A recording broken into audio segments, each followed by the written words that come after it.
At 2:35 a.m., the Enterprise torpedo bombers were back again, having landed at Henderson Field and rearmed. They put 3 more torpedoes into the Hiei, and just before sunset the Marine dive bombers were back again too, and they made one near miss on a destroyer in the Hiei screen. That night the Hiei lay low in the water. Her captain and her admiral were wounded, and 450 of her crew had been killed.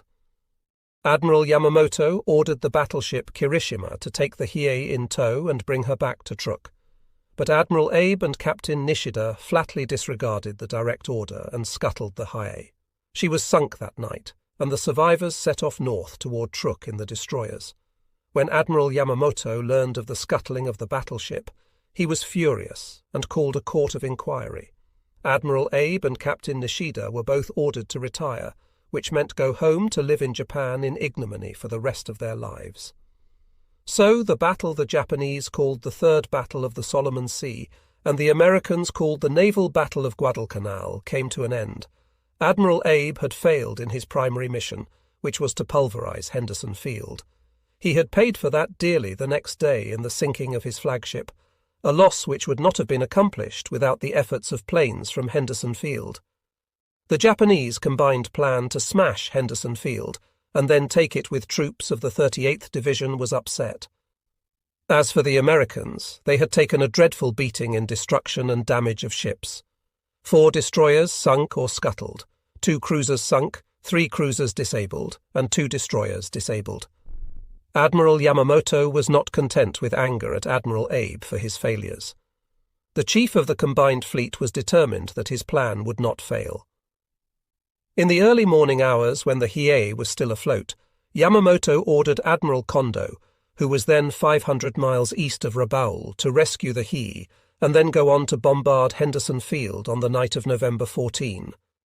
Admiral Tanaka and his 11 destroyers had been scheduled to bring the 6 Army troop transports and 5 cargo ships to Guadalcanal on the night of November 12 under cover of the shelling of the Abe Squadron. But when the shelling was abandoned in favour of battle, Yamamoto gave orders that Admiral Tanaka was to come back to Shortland, and he did. The move was postponed until November 14, which was to give Admiral Kondo time to soften up Henderson Field. On the night of November 13, Louis the Louse appeared over Guadalcanal. It was 1:30 a.m. in the morning, and as the men around the airfield listened to the droning of his hateful engine, they knew what was coming next. The green flares appeared over the field, and the heavy cruisers Suzuya and Maya stood offshore and fired 1,000 rounds of 8-inch ammunition. These shells were the special thin-skinned projectiles the Japanese had developed for anti-personnel bombardment, filled with fragmentation bombs and incendiaries. This morning the shells missed the installations on the bomber strip at Henderson Field, but did much damage in the cow pasture. 2 F4Fs were set afire by the incendiaries, and 15 others were damaged by the fragmentation shrapnel. The Japanese cruisers were nagged that night by a pair of American PT boats that came out from Tulagi and attacked repeatedly, no matter how much they were discouraged by fire from the cruisers' smaller guns and machine guns. They did not sway the course of events, however, and the cruisers retired at the appointed hour. When morning came, it was apparent that the cruisers had not done very well. The regular morning search by the dive bombers went off on schedule, and at 6:30 a.m. reported back by radio that they had found a force of 4 cruisers and 3 destroyers, 150 miles west of Guadalcanal. These were the ships of Admiral Mikawa, the Chokai, Kinugasa, Suzuya and Maya, all heavy cruisers, the light cruisers Isuzu and Tenryu, and 6 destroyers. The search planes had undercounted. The first United States strike was launched at 7:15 a.m. and included 5 dive bombers and 6 torpedo bombers. The dive bombers attacked the Maya and hit her on the port side, starting fires. The torpedo bombers attacked the Kinugasa and put 4 torpedoes into the big cruiser. She was burning heavily as the American planes left the area. Just at this time, search planes from the carrier Enterprise also discovered the Mikawa force. 2 search planes circled the Japanese ships as they waited for an airstrike. Every 15 minutes they sent messages about the Japanese movements. They stayed up there until they began to run low on gas. Then they attacked the cruiser that was leaving a noticeable oil slick behind it, Kinugasa, and each plane's bomb struck, setting new fires. The bombers then headed for Henderson Field, nearly out of gas.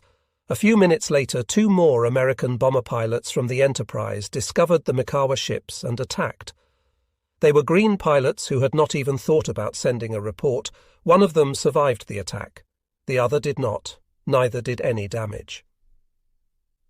At about 10:30 a.m., 16 more planes from the Enterprise encountered the Japanese ships and dove on them with bombs. They did serious damage to the cruiser Isuzu and more to the Kinugasa. Later that morning, the Kinugasa sank. Early on November 14, the Japanese transports sailed with their destroyer escorts out in front and on both sides of the formation. Admiral Tanaka led them in his flagship Hayashio at 11 knots. At dawn on the 14th, the flotilla was attacked by American B-17s and carrier bombers. The attackers did no damage, and 3 were shot down. In mid-morning, when the large dive bomber force of the Enterprise was sinking the Kinugasa, Admiral Tanaka saw the planes from his flagship as they flew by to the southwest. The weather was spotty, heavy cloud interspersed with clear sky, and perhaps the American bombers did not see the transports. More probably, the pilots preferred to attack warships rather than transports.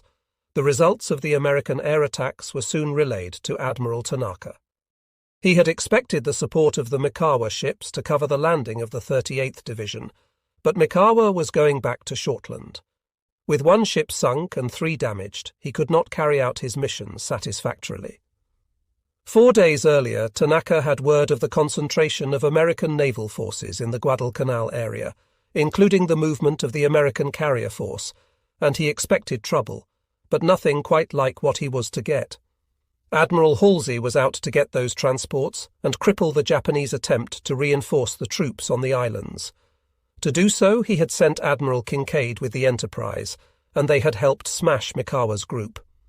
Halsey had also detached Admiral Lee's 2 battleships and 4 destroyers, and sent them to the transports and sink them. Altogether, the Japanese supply force consisted of 11 Army transports and cargo ships, and they had all the heavy equipment of the 38th Army Division aboard. At 11 o'clock, 19 dive bombers and 7 torpedo bombers from Henderson Field found the transports. As the planes came into view, Admiral Tanaka ordered the destroyers to raise a smokescreen and the transports to take evasive action, but the pilots were not confused. One group of dive bombers selected one column of ships, and a second group took another column. The Sado Maru, which was carrying troops and the staff of the 38th Division, was crippled by bombs. The bombers put 2 1,000-pound bombs into another transport, and the worst damage was done by the torpedo bombers, which sank the Canberra Maru and the Niagara Maru. The Japanese custom of naming ships after foreign cities and geographical points indicates Japan's pre-war preoccupation with foreign trade.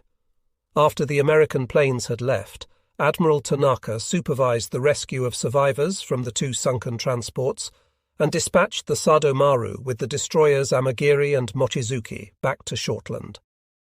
Later that morning of November 14, Tanaka's ships were attacked by Cactus Air Force bombers, which sank the Brisbane Maru. A little later, more bombers came over and attacked. This time they scored several hits on the remaining transports and cargo ships, but did not sink any. B-17s from Espiritu Santo repeated the performance. Early in the afternoon, the Enterprise launched her last dive bombers for another attack, and then retired south, having told the bomber pilots to land on Henderson Field. By this time, Admiral Tanaka had called for and secured air cover. Another bombing attack from Henderson came over the ships and was jumped by Zeros, but 8 F4Fs attacked the Zeros and kept them away from the bombers, which sank the Shinanagawa Maru and the Arizona Maru, and to Admiral Tanaka, the day was endless. An hour after those last 2 transports were sunk, more American bombers appeared, B-17s and dive bombers. They attacked without success, but then, just before dark, more bombers came in, and this time they sank the Naku Maru. The destroyer Suzukaze took off the survivors of the 7,000-ton transport, and then she sank just as the sun was setting. As she went down, the transport train was again under American attack, but in the growing dusk no hits were scored, so the day's work was done. The Japanese had set out with 11 transports and cargo ships filled with men and supplies. By nightfall, 6 of the ships had been sunk and 1 was limping back to Shortland. About 400 of the troops had been killed in the attacks, but 5,000 had been rescued by Tanaka's destroyers. Those destroyers were still picking up survivors at nightfall, but Admiral Tanaka and his men were nearly exhausted. His lasting memories of that day were the sight of bombs wobbling down from B-17s, dive bombers screaming toward the ships, pulling up, and launching bombs, with everyone either hitting a ship and starting a fire or splashing and sending a column of water mast high. And the sharp list that meant another ship was going down. He might have turned back, but his orders were explicit, and he had rescued almost all the troops who were now aboard the destroyers. They must be delivered to Guadalcanal. So as darkness fell, Admiral Tanaka left the rescue destroyers behind, regrouped his flagship and the 3 remaining destroyers of Division 15. Around the 4 transports and at 13 knots turned toward Guadalcanal, knowing that he could not arrive at the appointed hour, but would come to the island almost at sunup on November 15. On the afternoon of November 14, Admiral Tanaka received a message that shook his resolve. A Japanese search plane reported that 4 enemy cruisers and 4 destroyers were steaming at high speed east of Guadalcanal. He knew they must be after his ships, and he hesitated. The 8th Fleet was supposed to cover his arrival at Guadalcanal, but Admiral Mikawa was far away and not coming back. Admiral Kondo's 2nd Fleet was also supposed to be in the area for safety's sake, but there was no indication that those ships would appear. Admiral Tanaka weighed his options, but not far long. A message came from Admiral Yamamoto. Tanaka was to head at best possible speed for Guadalcanal. That message was followed by one that made Tanaka more hopeful. Admiral Kondo was reported to be coming at full speed to attack those American ships east of Guadalcanal. Tanaka's relief force sped on. Late in the afternoon, he was further heartened by the sight of the destroyers left behind to rescue the troops of the sunken transports.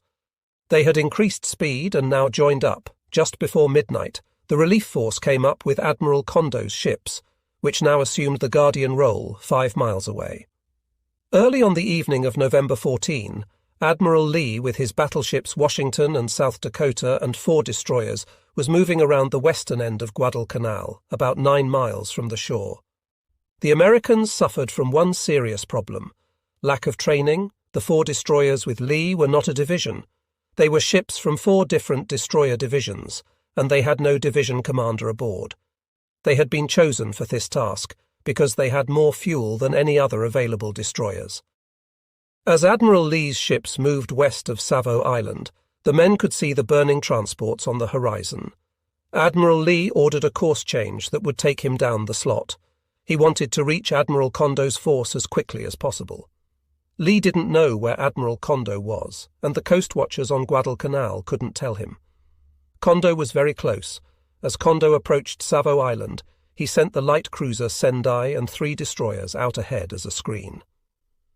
At 10:10 a.m. that night, the Sendai was 10 miles northeast of Savo Island, when her lookouts sighted Admiral Lee's ships 5 miles off the port bow, travelling southeast. Admiral Shintaro Hashimoto was the officer in charge of the Sendai scouts, and he detached the destroyers Ayanami and Uranami to go around the western side of Savo and, if possible, attack the battleships. He also sent a quick report to Admiral Kondo, who then detached the crews Nagara and 4 destroyers and sent them west of Savo Island, while his force held course for a few minutes and then turned south, a battleship, 2 cruisers and 2 destroyers. At 11 o'clock, the radar operators aboard the Washington found a blip on the screen and began tracking it. The blip was the Japanese cruiser Sendai, which was 9 miles away. The Washington tracked the Sendai until she was 6 miles away and then fired 9 16-inch shells at her. The Sendai was not hit, but she immediately put up a smoke screen and retired at high speed northward, followed by the destroyer Shikinami.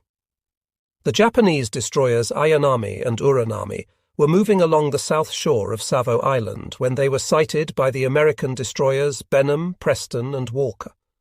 The Walker fired first with her 5-inch guns. The Benham and the Preston followed. The Gwyn, which was last in line, sighted the Nagara and opened fire on that cruiser. The Japanese ships responded and put shells into the Gwyn's engine room and one on the fantail, which did enough damage that she moved around on the safe side of the battleship Washington for protection. The Japanese, as usual, were proficient with their torpedo attacks, while the Americans were not. The destroyer Walker was hit by many shells and began to slow, trying to get away her torpedoes. The Benham was firing at all targets that presented themselves. The Preston fired at the Nagara, which fired back. The Preston's shells did not hurt the cruiser, but the Nagara's shells knocked out both fire rooms and the afterstack. Soon she was a wreck amidships. Then along came the Japanese torpedoes. The Walker's forecastle was blown off. The Benham's bow was blown off. The South Dakota chose this time to confound her crew with an electrical failure, and her effectiveness was reduced to almost nothing. At 11:30 a.m., 3 separate groups were fighting in the channel between Savo Island and Guadalcanal. The Japanese destroyer Ayanami had been badly damaged by American shells. 5 minutes later, all 4 American destroyers were out of action, and the South Dakota was at least temporarily so. The Walker sank just after this, and her depth charges exploded beneath her survivors, cutting their number drastically. The Benham, limping along, went through the survivors, but was too badly hurt to help. The Preston was ablaze internally, and she sank a few minutes later. The Gwyn came through that water moments afterward, and was further damaged by the Preston's exploding depth charges. The Washington, unhurt, was speeding into battle. Her sailors stood by the rails and threw life rafts to the men in the sea as she hurried on. The South Dakota regained power at 11:45 a.m., but was immediately beset by more trouble. A blast of one of her guns set fire to airplanes on the fantail catapults. The next salvo blew the planes overboard. The South Dakota was then the object of more than 30 Japanese torpedoes. Somehow they all missed. But a few moments later she came under the enemy searchlights, and the whole Japanese bombardment force fired on her. She was taking serious punishment. Admiral Lee had been tracking a large target for some time, but feared it might be the South Dakota, and so refrained from opening fire. Then the Japanese turned on their searchlights, and he saw that it was an enemy battleship. The Washington began to fire on the Kirishima. The Japanese ships concentrated on the South Dakota with guns and torpedoes. The Washington fired rapidly, and soon the Kirishima was wrecked, her steering gone, her upper works destroyed and blazing. The South Dakota and the Washington also fired on the Otago and Takao, guided by the enemy searchlights, but soon the South Dakota was out of it, her radar knocked out, one main battery turret damaged and many casualties. She moved out of the fight. Just after midnight on November 15, Admiral Lee turned north, and the Japanese hastened to respond. Their task was to save the transport, and the Washington was going for them. In the next hour, Admiral Lee moved west to draw the Japanese warships away from his cripples. The Gwyn escorted the bowless Benham to Espiritu Santo. The Benham never made it. She was abandoned later and sunk by gunfire. Admiral Lee had concluded that the Japanese had turned their transports around, and so he headed south and was joined by the South Dakota. Admiral Kondo abandoned his plan of bombardment and scuttled the Kirishima northwest of Savo Island, then headed north. The destroyer Ayanami had been badly damaged, and she too was scuttled that day. While the battle proceeded, Admiral Tanaka turned his force of transports and destroyers around. He instructed his 3 escorting destroyers, those unencumbered by survivors, to join the battle, but by the time they moved it was all over. 2 of them fired torpedoes at the Washington, but then she was past. He turned back to complete his mission, the landing of the reinforcements at Guadalcanal, and he headed for Tassafaronga. The plan had called for him to land the troops from the transports between midnight and 2 o'clock in the morning, which would give the soldiers plenty of time to get ashore and inland, and the ships a chance to get away from the slot before morning came with the expected onslaught of American bombers. Petty Officer Tsuji was a member of the Imperial Japanese Navy, serving aboard the army transport Yamura Maru, one of the transports assigned to move the 38th Division's troops and heavy equipment to Guadalcanal. To Tsuji and his best friend, Petty Officer Rakusen, the voyage began as had so many others. They and their army transport had participated in the invasions of Malaya, Burma, and the Dutch East Indies in earlier and more prosperous times for the Japanese army. But as the ship loaded in Java, there was no way of knowing that this voyage was going to be any different from the others. Even as the ship stopped at the Shortlands to join the convoy led by Admiral Tanaka, Tsuji and his companions remained confident. The 38th Division was just another unit of army troops, off to another victory, it seemed. Admiral Tanaka knew that the plan was no good at this point. It was far too late, so he decided to run the transports aground. It was unprecedented to voluntarily destroy 4 transports, so he consulted higher authority. Admiral Mikawa said absolutely not. Admiral Kondo said go ahead and do it, and so Tanaka did. The convoy came down just as dawn was breaking and Tanaka issued the orders. The transport captains ran their ships into the beach, and when Admiral Tanaka saw them grinding ashore, he turned and took his destroyers to the slot as fast as possible, hoping to avoid the American air search of the morning and the expected bombings. But as the ships came down the slot just before dawn on November 15, they were harried by Allied bombers, and some of the vessels were hit. On the lower deck of an army transport, the seamen were hardly party to Admiral Tanaka's plans. But as the ships neared Guadalcanal, the Admiral's decision had to be made known: run aground. It was unheard of in the ever-victorious Japanese army, but that was what was to happen, and suddenly the 6 transports were off Coley Point, and the unthinkable was on them. American dive bombers and fighters were zooming all around the ships, and torpedo planes were coming in low to drop their fish. When Tsuji and his friends saw that the captain of their ship was, indeed, heading straight into the beach, they stopped in their tracks and began to pray. As if the hour of our death were arranged, Tsuji wrote in his diary. As Tsuji prayed, he heard and saw the bombs falling around his ship, and he saw the waterspouts as the bombs struck just off the bow, and the explosion, the surge of fire and smoke, the mangled steel and bodies thrust upward on the transport next to his own as they sped for the beach. Aboard Yamura Maru, the shrapnel from high-explosive bombs made a pattern on the deck that reminded Tsuji of rice grains on a threshing floor. It was all very unreal. For no reason, Tsuji thought of his last leave in Tokyo just weeks before, as the ships had put in at Tokyo Bay for oil and provisions. His prayer to Kannon, the goddess of mercy, finished, Tsuji gave himself to the memory as he waited for the ship to beach. He spoke to Rakusen of his thoughts, and they laughed nervously together. "You remember how you paid for everything in Tokyo because I was broke," Tsuji said. "And how sick I got on sake in that joint in the Ginza." Rakusen laughed. "Next time it's my turn, right, of course?" They both knew it was a brave lie. There would be no next time, ever. Then the ship crashed on the beach, and the captain ordered all ashore, all men ashore. They began climbing down the cargo nets they had thrown over the side. A few brave souls manned hoists as the bombers rode above them, and a few vehicles were taken ashore. But mostly it was men, their rifles, and a few precious bags of rice that went over the sides, into the gentle surf, and up onto the beach into the trees beyond.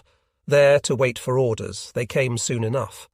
There was only one place to go: up the mountain trail built by the pioneer forces, through the jungle, to the main encampment of the Japanese command. Slowly, in their canvas shoes and wet fatigue uniforms, surrounded by soldiers, the sailors began the long hike. They climbed all day and into the night. As darkness fell, Tsuji noticed a sort of incandescence in the jungle along the trail. Perhaps it was the presence of cannon. Perhaps it was caused by rotting vegetation, but it impressed him deeply and made him think of home and his native village so far away, and also of the month of May with its bright promise. It was autumn in Japan, the leaves were turning and the ground would be crisp, not like this sodden, dark jungle in its heat. Finally, before dawn, they came to the naval unit station. In the inimitable style of the Japanese forces, they had been sent to the naval station, although they were not in any marine or naval troop because they were seamen, not soldiers. Tsuji found himself at a construction camp, the pioneers' headquarters. Here he would live, and here he would watch his companions join the dead in their shallow graves beneath the small, crude stone markers that showed where they slept. As morning came, Tsuji arose from his blanket on the ground and looked around him. He was sleeping in the Pioneer Cemetery. As the light came streaming in from the east, he saw colours very much like those of autumn at home, yellow and red leaves on the trees, and then below him on the steep hillside, a river of green forest, like the pines of his own Honshu mountains. Dawn brought out the American planes from Henderson Field. Before 6 o'clock on the morning of November 15, the American airmen looked down on the grounded Kinugawa Maru, Yamatsuki Maru, Hirakawa Maru, and Yamura Maru. From Bougainville and the Shortlands, Admiral Kusaka put up as many fighters as he could to try to protect those transports on the beach. The first American bombing raid scored hits on 2 of the transports.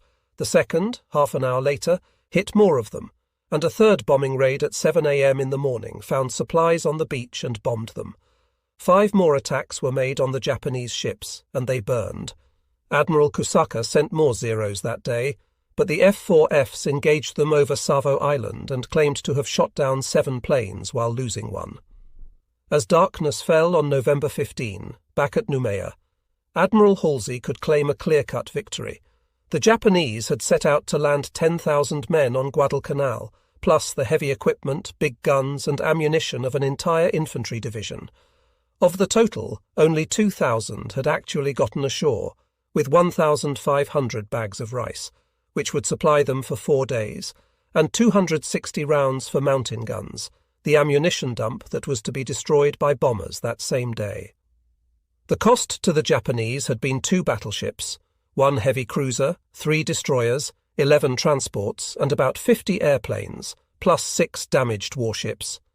The Americans, on the other hand, had safely landed the 8th Marine Regiment from 4 transports, which had then retired. They had lost 2 cruisers and 7 destroyers, and suffered serious damage to 3 cruisers and lighter damage to 1 battleship. There was no doubt that it was a costly battle to both sides, but there was no doubt either that the Americans had the best of it, and the outcome would vitally affect the struggle for Guadalcanal. Colonel Carlson's raiders had been in constant contact with the Japanese for a week. On November 12, as the Battle of Guadalcanal developed at sea, he occupied the village of Asamana and discovered that the Japanese had laid out a bivouac area there for at least a battalion and had carefully marked the assembly points of various units with signs stuck to the trees. That day and the next, Carlson's men ambushed the Japanese time after time. On November 13, Carlson moved his troops up to Asamana and from there sent out patrols that ambushed a number of small Japanese units.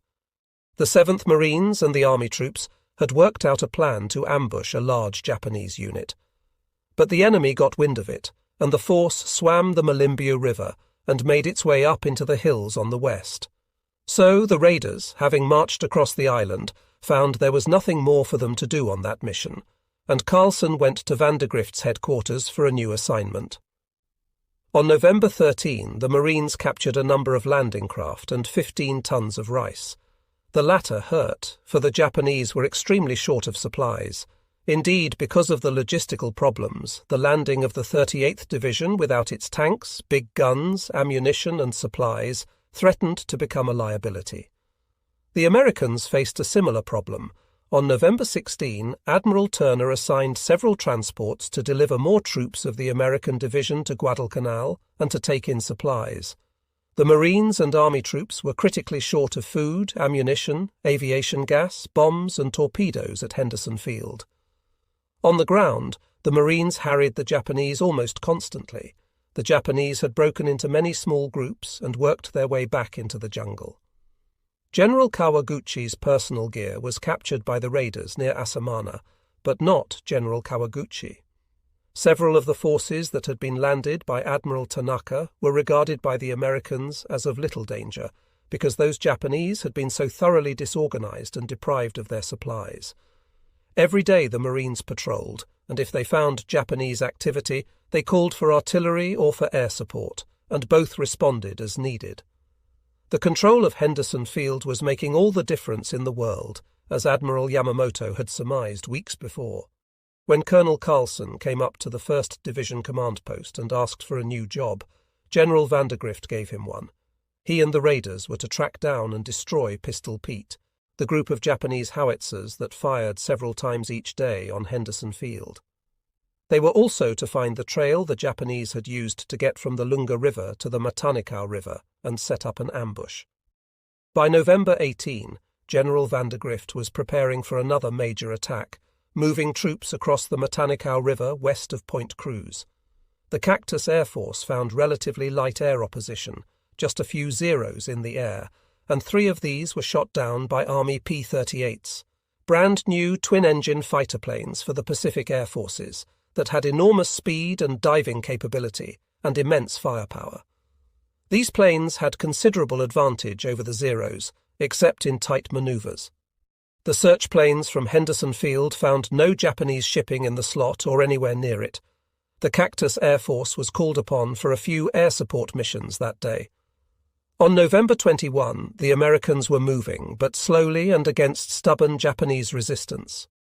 For the next 5 days, operations were limited. A few Japanese were routed along the trails and killed. Machine guns were captured and a few supplies destroyed, but the Americans were not coming to grips with the enemy. A few Japanese bombers came over, mostly in 1s and 2s, but instead of striking straight for Henderson Field as they had for months, they bombed the Marines in their camps, inflicting a few casualties. The Imperial General Staff and Admiral Yamamoto had given up hope of taking Henderson Field through air and sea action. The cost had been prohibitive.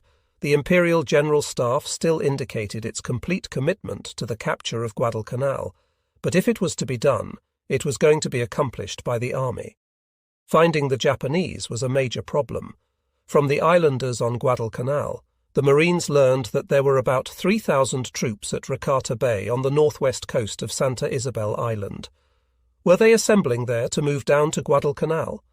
A group of 50 Japanese on a barge were reported at Rendova near New Georgia. Were they headed for Guadalcanal? The Marines suspected a new effort at supply of the Japanese on a piecemeal basis. They were quite right. Admiral Yamamoto and the 17th Army Command at Rabaul were thoroughly distressed by the presence of 10,000 Japanese troops on Guadalcanal, with diminishing resources and no method of supply.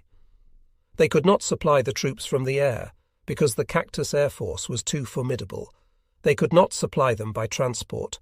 The events of November 14 and 15 had proved that. During the 3rd week of November, various methods of supply were attempted. The Americans were not particularly aware of Japanese naval activity off Guadalcanal, but it existed nonetheless. At the Shortland base, Tanaka's men sterilized old oil drums and filled them with medical supplies and rice. The drums were roped together. They were loaded aboard a destroyer, and that destroyer made a high-speed passage to Guadalcanal, arrived at night, pushed the drums overboard close to shore, announced by radio that they were there, and sped back to Shortland to gain safety and to repeat the performance. This system had already been tried at New Guinea, where the Japanese forces around Lai were also cut off and starving. Another method of supply, particularly at New Guinea, but transferred to Guadalcanal as well, was by submarine. The submarines were loaded with food and medicines, and then surfaced just offshore late at night to deliver the supplies to Japanese landing boats. There was nothing new in this method. The Germans had used it in World War I.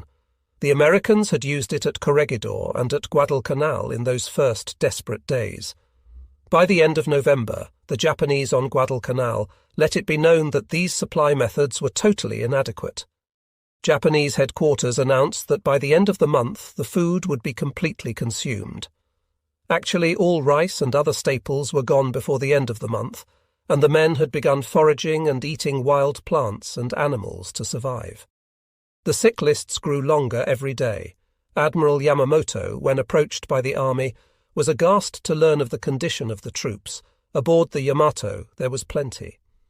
When an army representative visited the flagship to plead for more supplies for the soldiers on Guadalcanal, he was served a dish made of sea bream, a fish dear to the hearts of Japanese, and then broiled sea bream and chilled beer from home. They served Scotch whisky and English cigarettes. There was no way that such delicacies could find their way to the campfires of Guadalcanal. Rice would be enough. On November 27, Admiral Tanaka was ordered to begin the regular resupply of the soldiers with all the means at his disposal. 4 destroyers moved into Shortland from Rabaul, loaded with drums of food and medical supplies. The first effort to make the run through the slot would be on November 30 and would employ 8 destroyers. 2 of them would be heavily armed, but the other 6 would sacrifice armament to accommodate more supplies. Most of their torpedoes were unloaded and replaced by drums of food and medicine. Only 1 torpedo remained for each tube. The quantity of ammunition for the guns was sharply reduced. On November 29, the flagship Naganami, accompanied by the destroyer Takanami, and 6 supply destroyers set out with Admiral Tanaka in command. The ships sailed south during the night. Tanaka hoped to avoid detection by the Americans.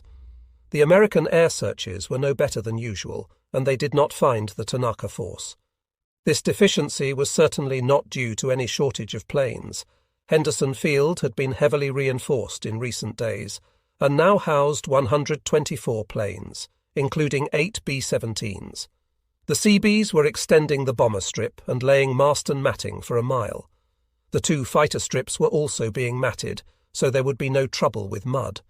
The whole American effort had turned around, and while one could not say yet that it was cursed with oversupply, the ability of Admiral Turner to resupply Themarines and the airfield was oved.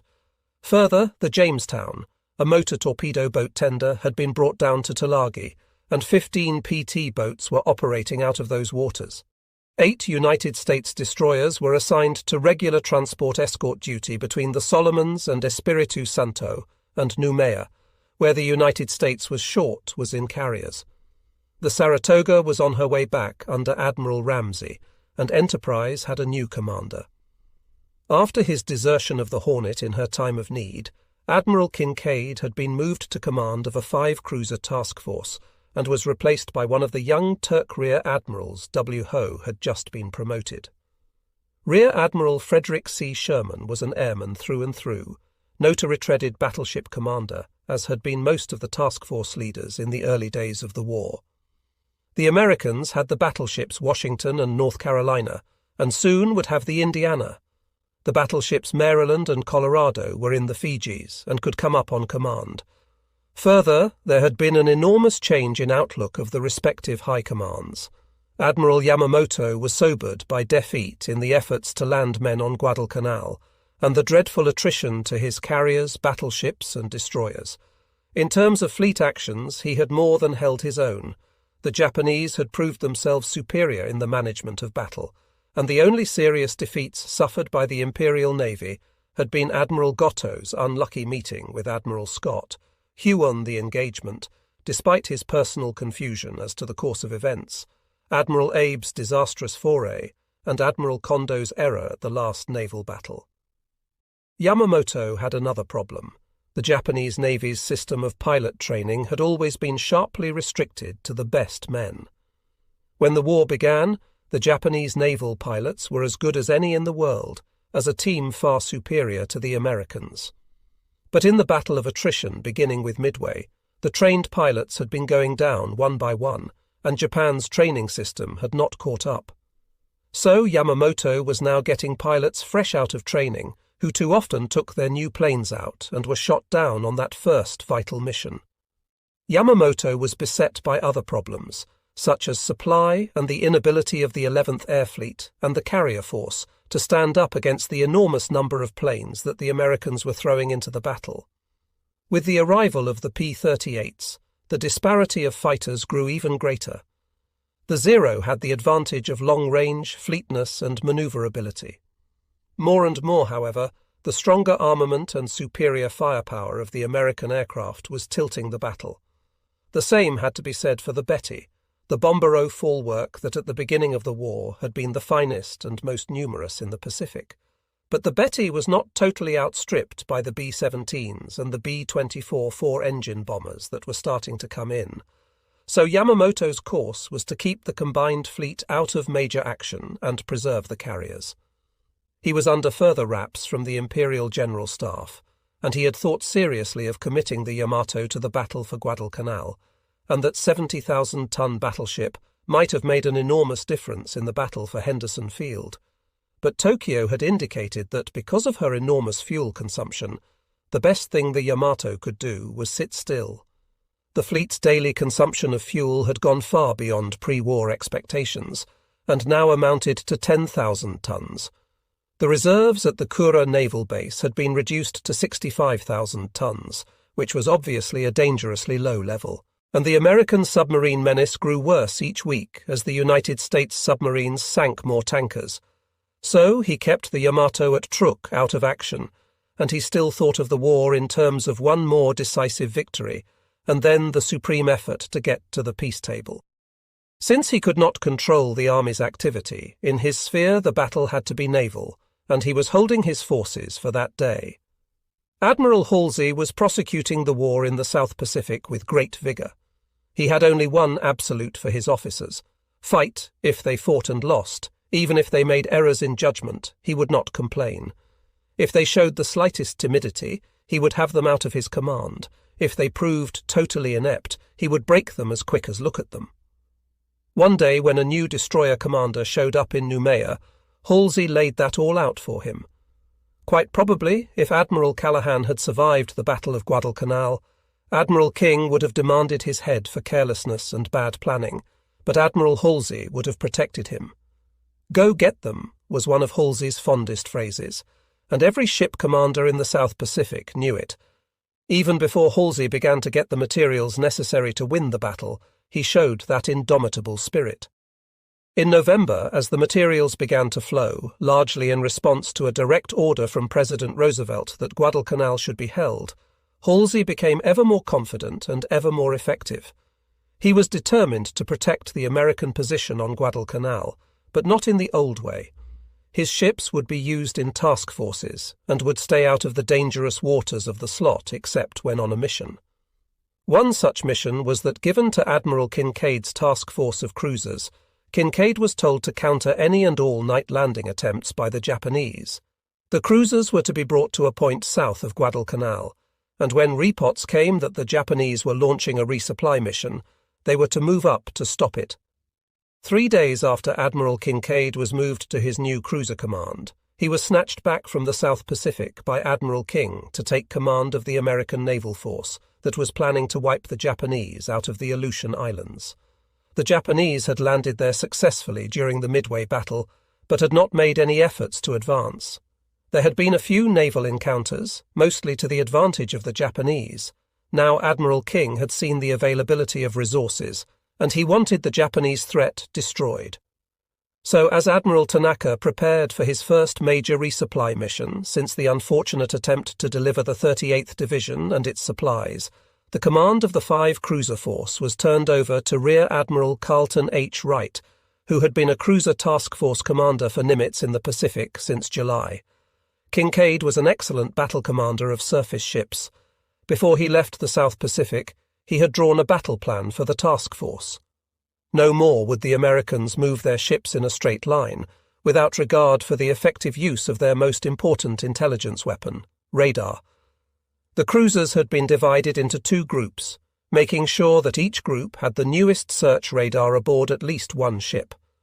The 4 destroyers of the task force would operate as one group, under a division commander, and accordingly could be expected to make much more effective use of their torpedoes. The cruisers' float planes would be employed as the Japanese had employed theirs, for night search and flare illumination of the battle area. The Americans would not use searchlight, so if any searchlights came on, they could be sure they were enemy. Recognition lights, whose use had cost at least 3 ships in the Guadalcanal battles, would be used only when the ship commander was certain he was being fired on by an American ship. 15 minutes after Tanaka sailed, on the evening of November 29, Admiral Wright received a message from Admiral Halsey to get going. The Japanese were sending a force of destroyers and transports to land troops and supplies at Guadalcanal that would arrive on the night of November 30. Once again, Admiral Nimitz's radio intelligence team had made good use of their mastery of parts of the Japanese naval code. At 11 o'clock that night, the task force sailed on the 600-mile journey to Guadalcanal. The ships travelled at high speed, 28 knots. On the morning of November 30, Admiral Tanaka turned east from Bougainville to confuse the Americans about his purpose. He was upset about the presence of an American plane that seemed to be shadowing him that morning. His ploy worked perfectly, for the pilot never reported his findings. Not quite as effective as Nimitz's radio intelligence was the report made by Coastwatcher Mason. On the morning of November 30, from his vantage point, he counted the masts of the Japanese ships in Buin Harbour and notified Guadalcanal that 12 destroyers were missing. So Guadalcanal knew someone was on the move, but where they were heading and why was still a mystery. On his trip toward the slot, Admiral Tanaka had word from a Japanese reconnaissance plane of an American force of 12 destroyers and 9 transports apparently heading for Guadalcanal. He did not want to meet them. His mission was to supply, not to fight. But he prepared for action anyway, and the ships went to ready stations. As the sun set, the weather took a turn for the worse. It began to rain, and the stars were blotted out. Tanaka slowed down, but the squall passed over, and the visibility improved. Tanaka speeded up. The American force came out of Indispensable Strait early in the evening of November 30. There they encountered 3 American transports and 5 destroyers heading back toward Espiritu Santo. Halsey ordered 2 of those destroyers to join Admiral Wright, and they took positions at the end of the cruiser column. At 11 o'clock, the American task force was in Iron Bottom Sound, heading for Savo Island. Admiral Tanaka's ships were just passing west of Savo and turning southeast. The Kincaid plan had called for 2 destroyers to move ahead of the main American flotilla, but somehow this had not been done, and so the Americans were deprived of advance knowledge of the enemy. Just after 11 o'clock, the American radar picked up a strange blip. This time the Americans were alert. Admiral Wright did not lose a moment in ordering a 40-degree turn that put the American ships in the column formation he wanted. Then the single blip dissolved like an amoeba into a number of smaller ones, ships in formation, heading southeast toward Guadalcanal.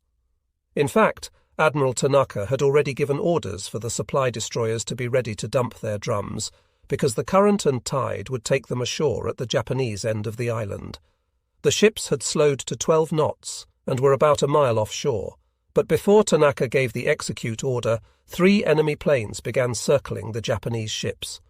These were the observation float planes that Admiral Wright had sent off earlier from his ships to land at Tulagi in order to take off again as his force neared the island. The Japanese had been throwing up green flares all this time, and Admiral Tanaka hoped the Americans had not sighted them. They had not because the float planes had been late in arriving, but that matter became totally unimportant seconds later, when a lookout reported enemy ships bearing 1,000 degrees. Next came another report, 7 enemy destroyers. The Japanese ships had already broken battle formation, but now Tanaka ordered them to put down the drums and assume their battle stations. There was no time to try to reassemble the usual Japanese battle formation. At 11:15 a.m., the American destroyer commander asked permission of his admiral to break off from the line and make an independent torpedo attack. Admiral Wright hesitated and second-guessed the destroyerman. He thought the range was too far. The moment of battle is scarcely the time for an admiral to begin quizzing his subordinates about their knowledge, but Admiral Wright did just that. 5 precious minutes passed, and the Japanese ships moved away from the Americans and past them. The moment was gone.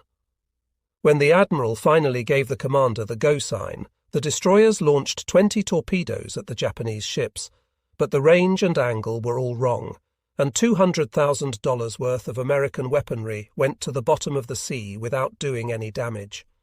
Finally, the American float planes gained enough altitude to begin their work. Their problem had been the glassy, windless surface of Tulagi Bay that for precious minutes had kept them from getting the aerodynamic lift they needed to break the suction and take the planes off the water. They began dropping flares around the Japanese ships, which accomplished the purpose of lighting up Tanaka's destroyers without using telltale searchlights. The moment that Admiral Tanaka saw the first American cruiser, he gave his battle order: close and attack. The Japanese did, although for a change they were at a slight disadvantage because of the glare of the American flares. Still, their shooting was good. the destroyer Takanami was the first to approach the Americans and the first to fire. Her opening salvo struck an American ship, and her next 5 salvos also struck other ships, but by that time Takanami was in desperate trouble. The concentrated fire of the cruiser Minneapolis, the cruiser New Orleans, and several other ships fired on her repeatedly until she was aflame and her guns had been destroyed. Apparently, all the American ships were concentrating their fire on this one target. The flagship Naganami was also in action. Her searchlight swept toward the Americans and caught an American cruiser. The light stopped and lingered on the cruiser's bridge. The Naganami was running in the opposite direction, so she swung around and paralleled the cruiser course, firing her guns and readying her torpedoes. At a range of 3 miles, she launched 8 torpedoes. Just before 11:30 a.m., 2 of them struck the cruiser Minneapolis, Admiral Wright's flagship, sending such huge columns of water over the ship that the 8-inch guns were silenced for a few moments. The guns regained power, but then the general power system failed, and the Minneapolis was out of the fight, her captain concerned with the problems of keeping the damaged ship afloat. Another of Naganami's torpedoes struck the cruiser New Orleans, which was trying to avoid a collision with the wavering Minneapolis, and blew up 2 forward magazines. The ship broke in 2, and the whole bow section slipped along the port side of what was left. The New Olfton's afterguns, the Pensacola, and other American ships fired on the Naganami. A number of near misses gouged holes in her, but she did not take a single direct hit, perhaps because she was travelling at top speed of 45 knots. The Japanese destroyers Oyashio and Kuroshio fired 10 torpedoes at American ships. One of them struck the cruiser Pensacola below the mainmast. She lost power and began to list, and her captain took her out of the fight and headed for Tulagi. Meanwhile, the American destroyers were again launching torpedoes, and the Japanese destroyer Suzukaze was so busy turning to avoid them that she did not launch any of her own.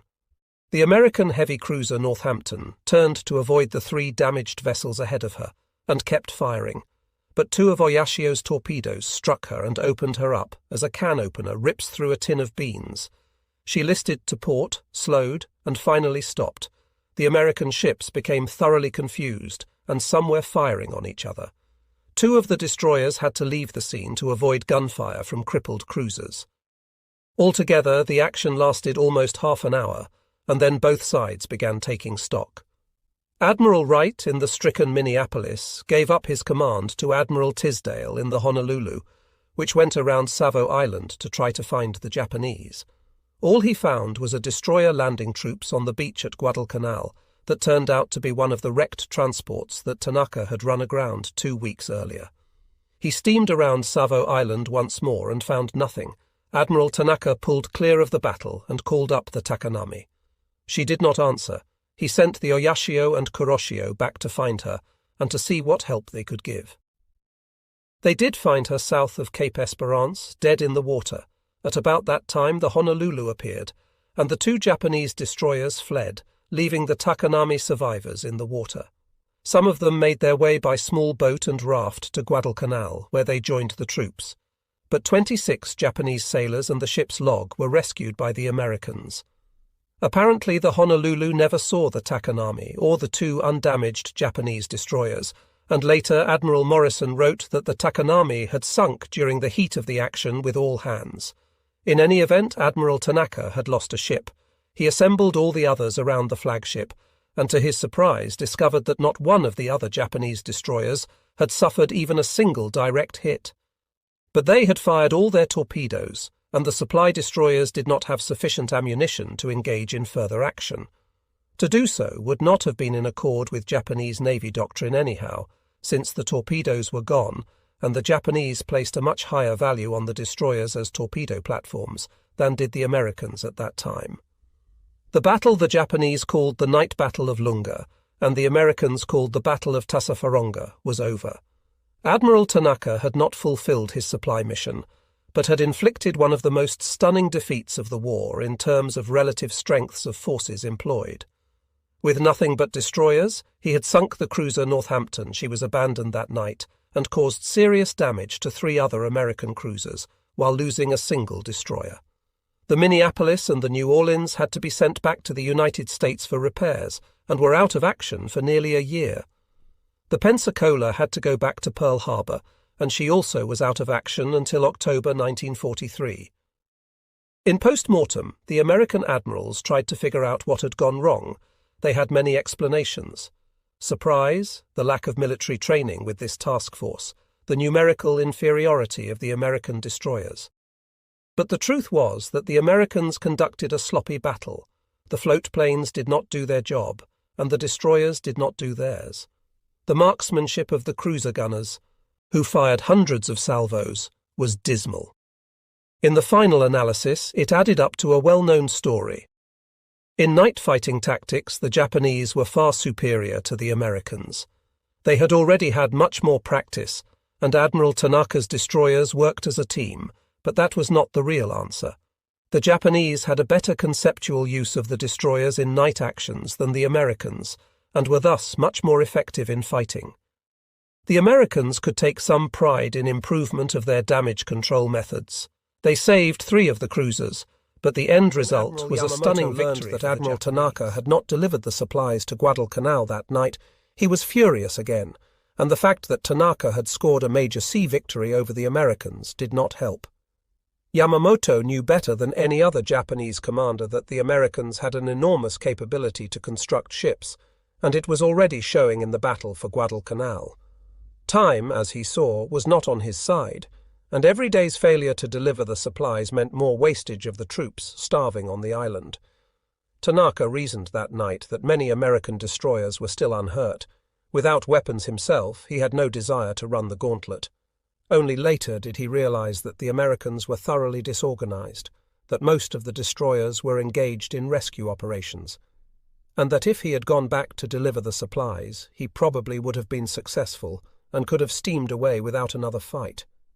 Admiral Yamamoto's displeasure was quickly felt.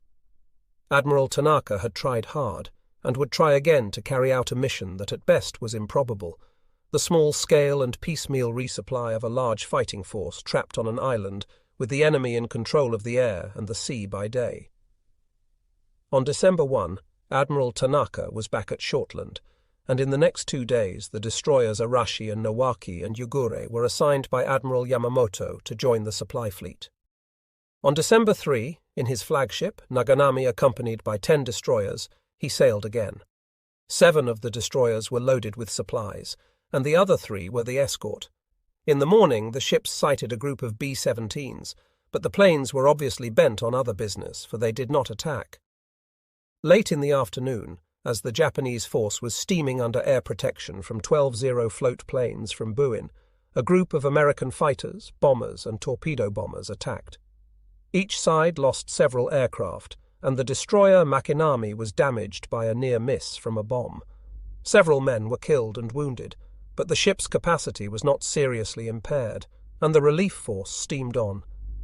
The American pilots returned to Henderson Field to report that they had put 2 1,000-pound bombs into one ship, one into another, and that 2 other destroyers had been hit by United States torpedoes. It was a wildly optimistic evaluation of the real performance, and when Admiral Tanaka reached Savo Island, he turned the ships to the Guadalcanal coast, and at midnight the 7 supply destroyers began dumping their drums overboard. They had time to take to small boats, haul the rope ends into shore, return to the destroyers, hoist the boats, and pull away. The only opposition that night came from several PT boats, which were kept away by the 3 escort destroyers as the supply ships did their job.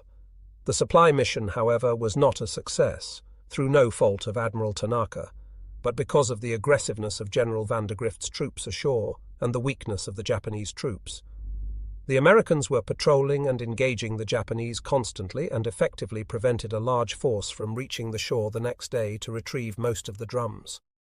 The men who did come were too exhausted to pull in many drums. Only 300 of the 1,500 came into Japanese hands. The rest washed out to sea or were sunk by the machine gun fire of Cactus Air Force planes the next day. Back in Buin on December 4, Admiral Tanaka made preparations for the next run. That evening, Admiral Mikawa arrived at Buin in his flagship, and Admiral Tanaka was ordered to report on the Battle of November 30 and the supply operations. Tanaka took this opportunity to unleash his true feelings that the whole supply operation was an enormous waste of Japan's resources and could never succeed. The situation must grow worse, not better, as a consequence of the American buildup of power. He felt that the complete demoralization of the Japanese troops on Guadalcanal and of the fleet could be the only outcome. He recommended that the troops be evacuated immediately from Guadalcanal, and that the strong base wanted by the High Command be built at Shortland. This discussion was not at all what Mikawa and Yamamoto wanted to hear. The Imperial General Staff had demanded the capture of Guadalcanal at all costs. Plans were being made in Tokyo to assign an entire army to the capture, but until they could be carried out, Yamamoto had to take responsibility for supply of the 15,000 men on Guadalcanal. Yamamoto's build-up of the supply force showed how vital he held the supply mission. In the next 3 days, Admiral Tanaka received 4 more destroyers, the Urikaze, Tanikaze, Ariake, and the spanking new 2,500-ton Teruzuki. She became Tanaka's flagship, and on December 7, the Admiral undertook his 3rd drum supply run. This time he elected to send the ships up under a divisional commander, Captain Torajiro Sato. The Cactus Air Force was out in strength and attacked the supply group. That night, Captain Sato reported that the American bombers had dropped a bomb that blew in the side of the destroyer Nawaki. She had to be detached and sent back to Buin under tow of the Naganami, escorted by 2 other destroyers. When Admiral Tanaka received that message, he set out in his new flagship for the scene. But before he could arrive, he had bad news. The destroyer team had approached Guadalcanal, harried by American planes all the way, and then had been subjected to a concentrated attack by American PT boats. This was the first time the PT boats were operating in a new fashion. They had the services that night of several float planes from the damaged cruisers, which had been left behind at Tulagi. The float planes found the Japanese supply destroyers and dropped flares, and the PT boats attacked, firing torpedoes, moving in close, and strafing the Japanese destroyers. The harassment caused many casualties and persuaded Captain Sato to turn around and go back to Buin without delivering his supplies. When Admiral Tanaka learned of the decision in mid-ocean, he concurred. The American pressure grew stronger every day. On December 8, the destroyer group returned to Buin, just in time for an air raid on the Shortland anchorage by B-17s. 2 tankers were badly damaged, but the destroyers remained intact. Admiral Tanaka was ordered to mount his 4th attempt to resupply Guadalcanal, knowing that the troops there must be close to starvation, since they had not had effective supply for a month. Meanwhile, the Imperial General Staff had a new idea. Let the submarine force assist more in the resupply of Guadalcanal. A group of submarines, most of them of the 2,000-ton I-boat class, was sent to Buin. They were loaded with supplies and one by one were dispatched for Guadalcanal to land at Makino Point on the western end of the island. This entire operation, mounted under Rear Admiral Hisao Mito at Rabaul, was separate from Tanaka's. The submariners, who hated the duty and were persuaded only by the revelation that the troops in Guadalcanal were reduced to eating grass, called it the Mole Operation. The first run, made early in December, was successful, and Lieutenant Commander Yahachi Tanabe took the I-176 to Guadalcanal and unloaded the first supplies the troops had seen for days. But the second mission was not a success. On December 7, the I-3 left Buin loaded with provisions. 2 nights later, PT-59 attacked as she surfaced off Cape Esperance. The PT boat hit her with 2 torpedoes and the submarine blew up, leaving only 1 ensign to swim ashore to Guadalcanal to report. The submarine supply system continued, and by and large it was more successful than supply by destroyer. Most of the assigned submarines got through, but still the amount of supplies they could deliver constituted no more than a drop in the bucket for 15,000 survivors on Guadalcanal. On December 11, Admiral Tanaka led the 4th supply mission himself. The ships were attacked from the air, but the planes were driven off and 11 destroyers headed for Guadalcanal. At midnight, just south of Savo Island, they were attacked by a swarm of PT boats. 7 destroyers dropped 1,200 drums of supplies and began to withdraw, and the PT boats attacked. 2 of them managed to put torpedoes into the Teruzuki, and the ship caught fire and lost way. The fire reached a magazine, and the destroyer blew up, and Admiral Tanaka on the bridge was knocked unconscious. When he came to, the ship was sinking, and the Naganami was alongside, taking off survivors. He moved his flag to that vessel, but no sooner had he gone aboard than she and the Arashi both took off at high speed, leaving many survivors on the sinking ship, because the PT boats were attacking again. The two destroyers dropped lifeboats as they went, and some survivors managed to get to Guadalcanal and the Japanese lines, and on December 12, Admiral Tanaka returned to Buin. He learned that Admiral Yamamoto had finally decided that the cost of this method of resupply was too expensive, and had suspended the destroyer runs to Guadalcanal. Tanaka was ordered to report to Rabaul and begin taking supplies and troops to build a base on New Georgia, whose position had become newly important in the failure of the 17th Army, to mount the expected offensive at New Guinea and to retake Guadalcanal. Admiral Tanaka did not know it, but his recommendation had been the basis for a decision by Admiral Yamamoto and the Imperial General Staff that Guadalcanal must be evacuated. The men spoke of fighting and victory, but as the days passed, the enormity of their situation came in upon them like a cloud. The plains overhead bore white stars, not red suns, and the sounds of the artillery that pounded the mountains were not Japanese sounds. But the enemy, even though his presence was ever around them, was not the major factor in their lives. They could see in the eyes and lips of their officers the truth. They were abandoned on this island. Tsuji, better than most, knew how desperate their situation must be, and to purposely run a ship aground had never been heard of in Japan. And not one ship, but six ships loaded with men and guns, tanks and trucks, and rice and tinned food for half an army had been run aground, and so little of the food had been saved. Even the bags of rice that Tsuji and his fellow seamen had saved and landed aboard the truck's Tokyo taxis, they called them, were found to be half spoiled by the seawater. The rice Tsuji found was gone too soon. His group had not brought enough supplies to help the others. Instead, in less than a week, they were eating into the slender supply of the pioneers, and in 3 weeks all the rice was gone, and they were foraging for food. Not many of them knew how at first, but they learned, or they starved, and some learned and starved. The numbers of graves continued to increase until Tsuji and the others, weary as they were, began to build a shrine. As they built, many of the unit lay down and did not get up, and their headstones joined the circle around the clearing. Among those who would die were Petty Officer Tsuji and his friend. By this time, the 15,000 troops on Guadalcanal were really beginning to succumb to starvation, and they were unable to mount any sort of offensive. Back on November 30, the day of the Battle of Tassafaronga, Carlson's Raider Battalion had ambushed 100 Japanese soldiers in a bivouac area on the south bank of the Lunga River.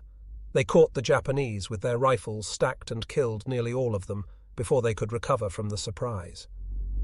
Mombula, the 1,500-foot mountain that stood above Henderson Field, was still in Japanese hands, as was the western tip of the island. Carlson's troops took Mombula and then went back to the marine lines, their task completed. For the Marines, the long slugging match was nearly over.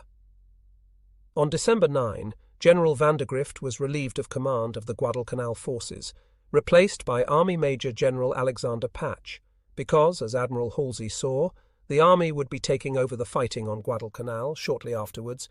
The Marines began to move out. The Japanese plans for evacuation were settled at high-level conferences, first in Tokyo and then in Rabaul. General Hitashi Imamura of the 8th Area Army came down from Java to take charge.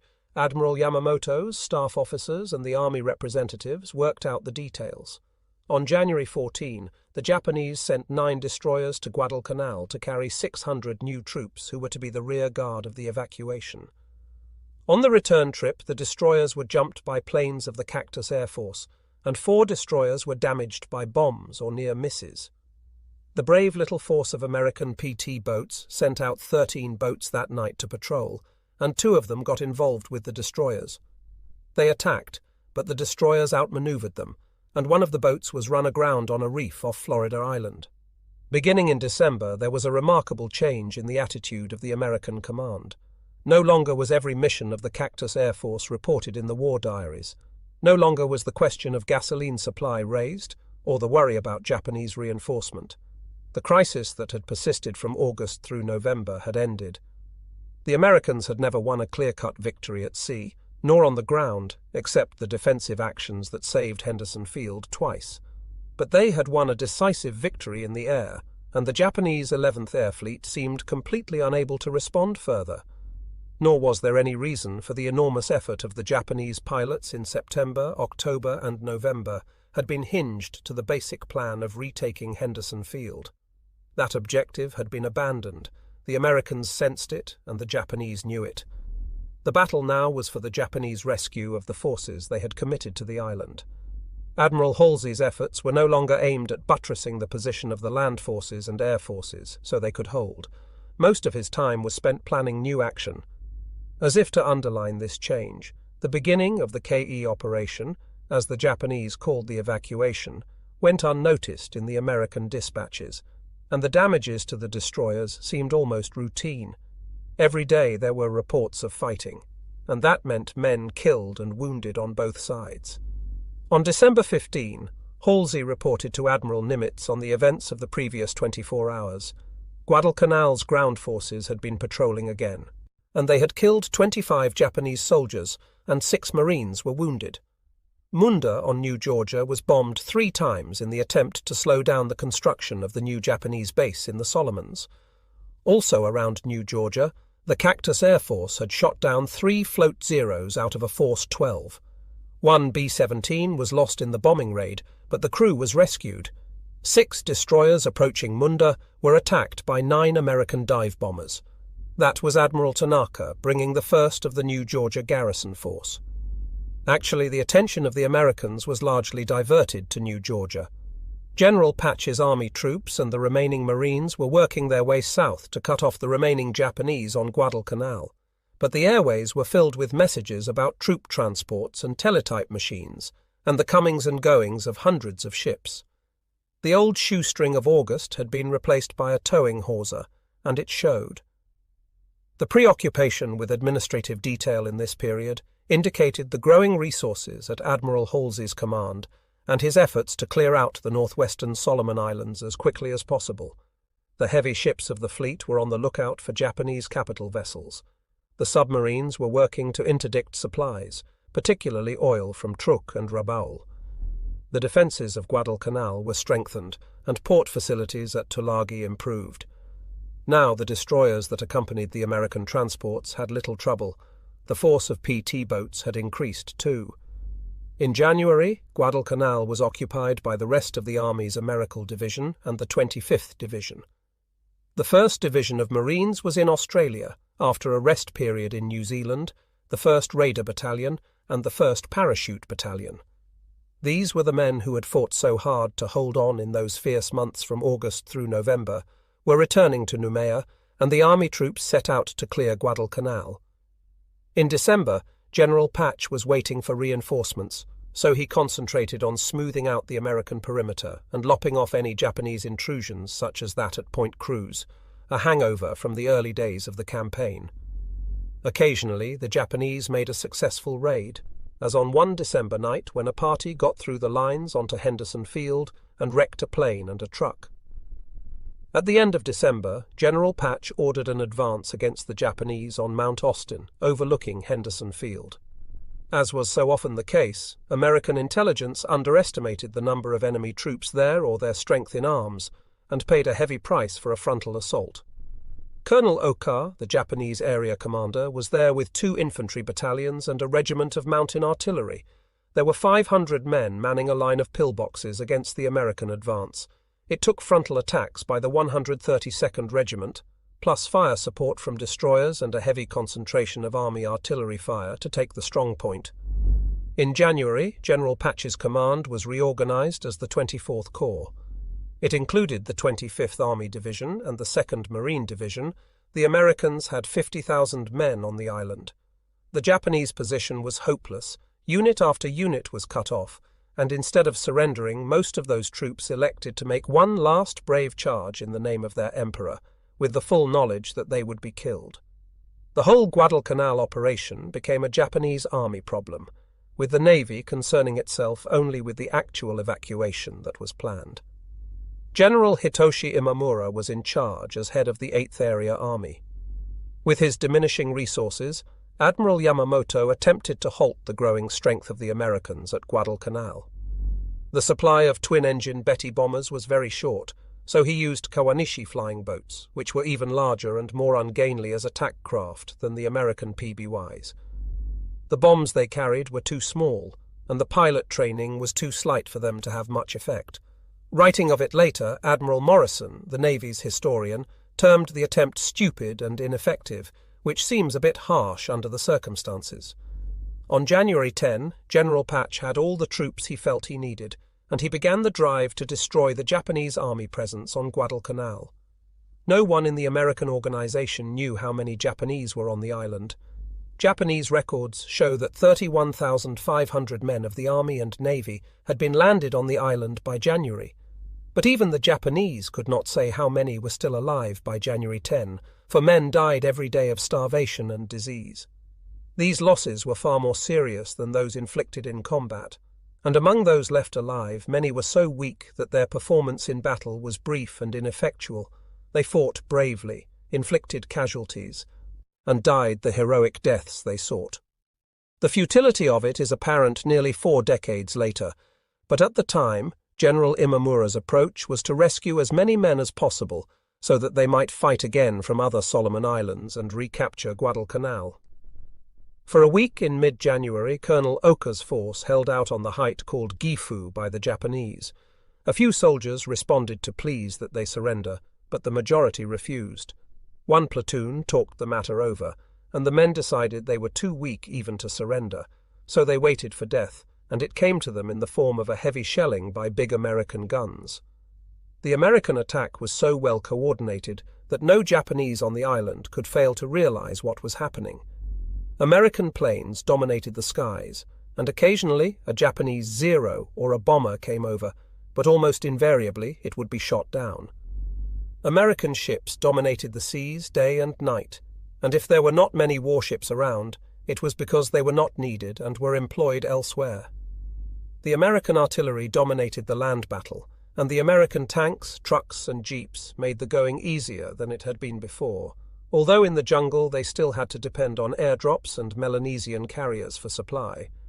The Japanese fought what must be credited as a brilliant rearguard action, considering the state of their supply and the daily bombardment from the air, and from a force of destroyers operating out of the Tulagi area.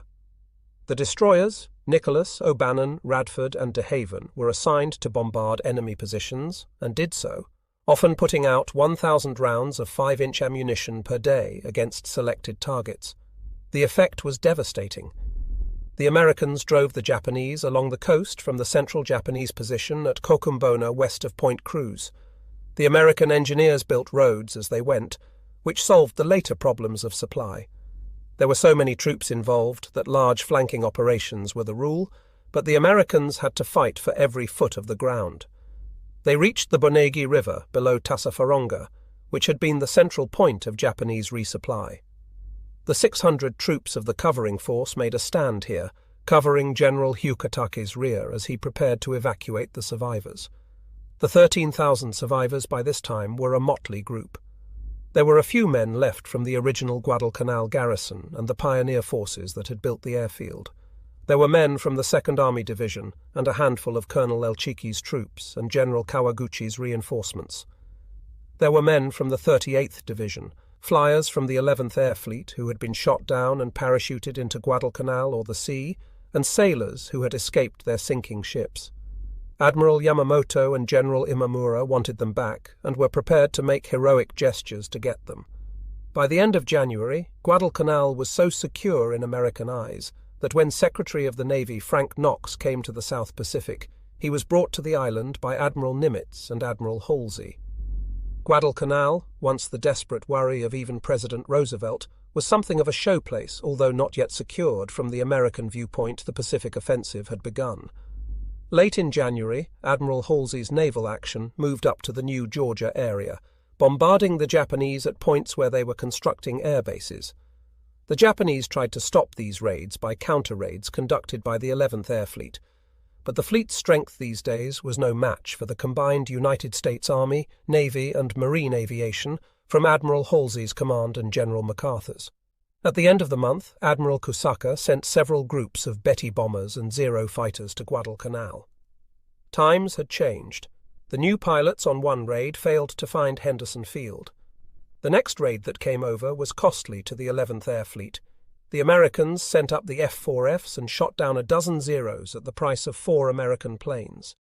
The ratio was typical of the new Japanese problem. There were too many American planes in the sky and too many American ships in the sea. Since January 14, Admiral Yamamoto had not even tried to resupply the troops on Guadalcanal. Air and sea strength to be committed at Guadalcanal was being saved for the evacuation effort. In the third week of January, Admiral Halsey's intelligence reports indicated a Japanese build-up in the rest of the Solomon Islands. The effort did not seem so much aimed at retaking Guadalcanal as moving the scene of battle elsewhere under conditions more advantageous to the Japanese. One report said the Japanese were looking to invade Canton Island and to establish even more powerful bases in the southern Solomons. The intensified air activity from the 11th Air Fleet, after weeks of quiet, indicated the same thing. At this point, Admiral Halsey could put forward 5 task forces, 1 battleships and destroyers, 1 of light cruisers and destroyers, 2 of aircraft carriers that included cruisers and destroyers, and 1 of heavy cruisers, light cruisers, destroyers, and something new for the South Pacific Air Force operations auxiliary or jeep carriers. These had begun coming off the ways in large numbers to meet the submarine threat in the Atlantic and to augment the growing American carrier forces. Finally, Admiral Fitch's land-based air force had doubled in size. Each of these types of task force was capable of meeting different sorts of Japanese threats. Task Force 18, which was the cruiser and jeep carrier force, set out in response to those last Japanese air raids attempted against Henderson Field. During the previous weeks, Admiral Nimitz had conferred with Halsey about American plans and assessment of Japanese moves. Nimitz thought the Japanese might well be making a new attempt to reinforce Guadalcanal. He was concerned about the Japanese submarines that still operated freely in the whole area. The intelligence estimates were correct in one sense. The enemy had made big plans concerning Guadalcanal.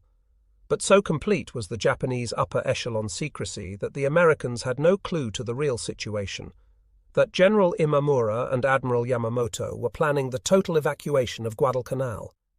Pending that move, Admiral Yamamoto was keeping his ships at Truk and Rabaul, rather than expending the precious fuel that had in the past few weeks become a critical factor in the naval war. Admiral Yamamoto had foreseen this problem since the beginning of the war. He had been unable to strike that decisive victory that would send the Americans to the conference table. And now Japan was beginning to feel the might that the American economy could bring to bear, the staggering production of ships and planes, and the transportation resources to move hundreds of thousands of fighting men to the fronts. Back in Washington, Admiral King was growing increasingly restless with the delay in securing Guadalcanal. The rest of the 25th Army Division was to move into Guadalcanal, and the 2nd Marine Division and the 8th Marine Regiment were to come out. The troops would be transferred in 4 big troop transports, and they would be protected by all those task forces that Admiral Halsey had at hand. Halsey was hoping that Admiral Yamamoto would send out the combined fleet to contest the changeover at Guadalcanal, and this time he was ready for it. Rear Admiral Robert C. Giffen was the commander of the cruiser task force. It consisted of 3 heavy cruisers, the Wichita, Chicago, and Louisville, 3 light cruisers, the Montpelier, Cleveland, and Columbia, and 8 destroyers. The new addition, the auxiliary carriers, consisted of the Shenango, with 11 fighters and 9 bombers, and the Suwannee, carrying 18 fighters and 15 torpedo bombers, and from the beginning, the American force was badly managed. The jeep carriers were new to most of the battleship admirals, and Admiral Giffen regarded his aircraft defences as more nuisance than assistance. The trouble was that these carriers could only travel at 18 knots, which held back the fast cruisers. Later, the surface ship commanders would learn to use auxiliary carriers by sending them out in front, where their slow speed and manoeuvres back and forth to find the face of the wind for launching planes would not distress the task force. But Admiral Giffen had no experience in these matters. So the whole force slowed to accommodate the carriers, and the ship commanders grumbled. On the evening of January 27, the task force left F8 Island to move toward Guadalcanal with the transports. The ships steamed northwest, conducting training exercises as they went. The Wichita had just come from North Africa with the 2 auxiliary carriers, and neither Admiral Giffen nor his crew were familiar with the South Pacific or with the Japanese way of conducting warfare. Admiral Halsey had told Admiral Giffen that he was to meet that division of destroyers operating off Guadalcanal at a point southwest of the island on the night of January 30. On January 29, the navigator pointed out that unless something changed, they would never make it. Those carriers were holding back the whole task force, so Admiral Giffen left the 2 auxiliary carriers in the company of a pair of destroyers and steamed on without his built-in air cover. During the afternoon of January 29, the radar operators of the task force were thoroughly confused by many blips that appeared on their screens, but some of them were proved to be friendly craft identification friend or foe units were not working properly. At 2 in the afternoon, the carrier Chenango was ordered to launch planes to chase away or shoot down shadowing enemy planes. 5 minutes later, the Chenango launched fighters and bombers for combat air control and carrier protection. 2 of the bombers were equipped with the newest plane radar, and the Suwannee launched 4 fighters and 3 bombers as combat air patrol over the cruisers and over the anti-submarine planes. All planes were landed before nightfall. So, as darkness fell over the cruiser force on the night of January 29, there was no air cover, nor was any requested from Henderson Field. The Japanese had not been asleep.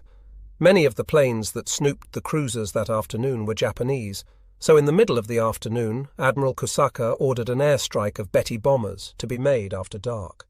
Admiral Giffen was a careful commander. He ordered complete radio silence, which prevented the Japanese from monitoring his radio frequencies and using the transmissions to find the ships. It was an excellent tactic for the war that ended in 1918.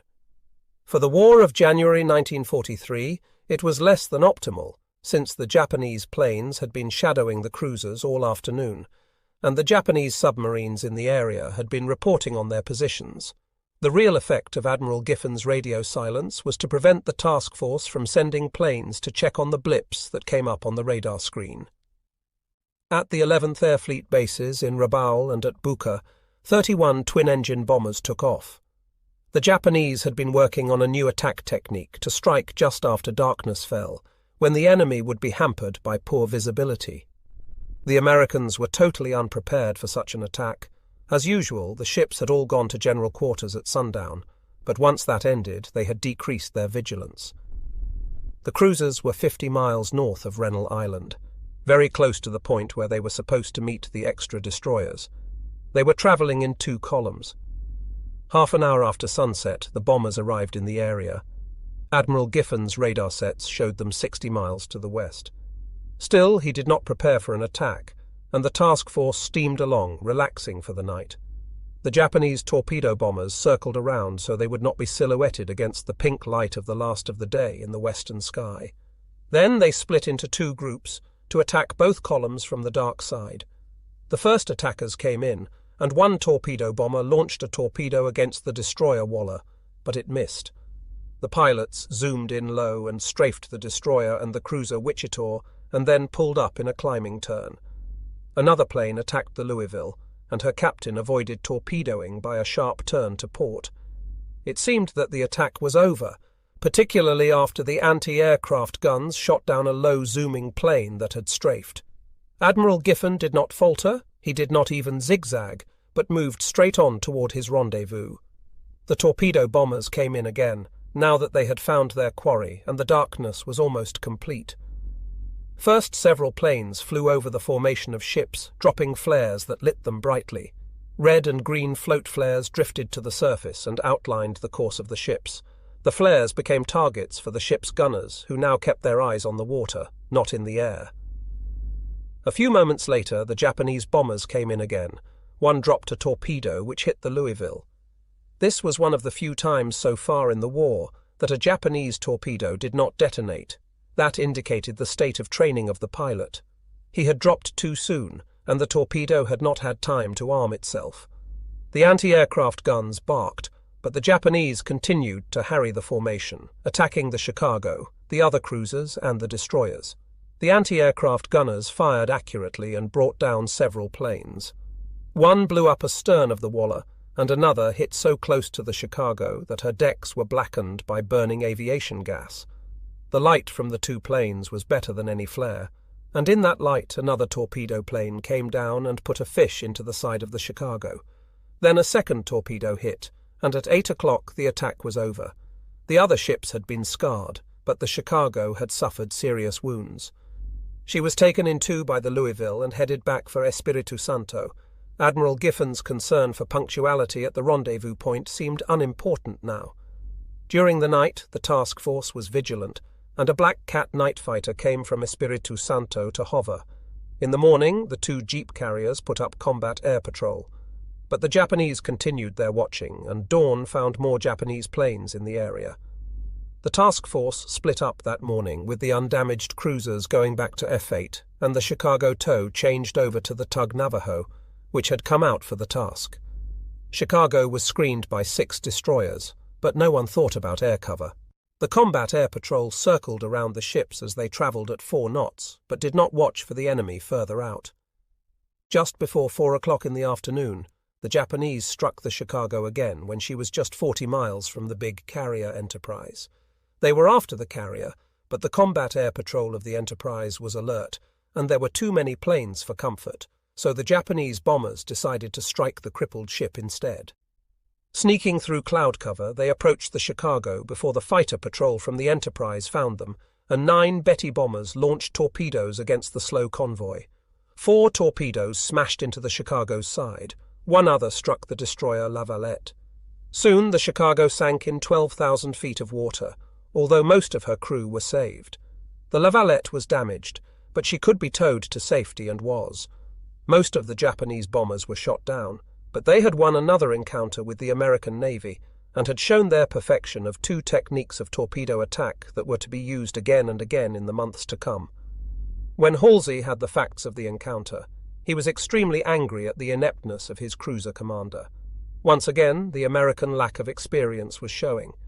There was, however, one bright spot.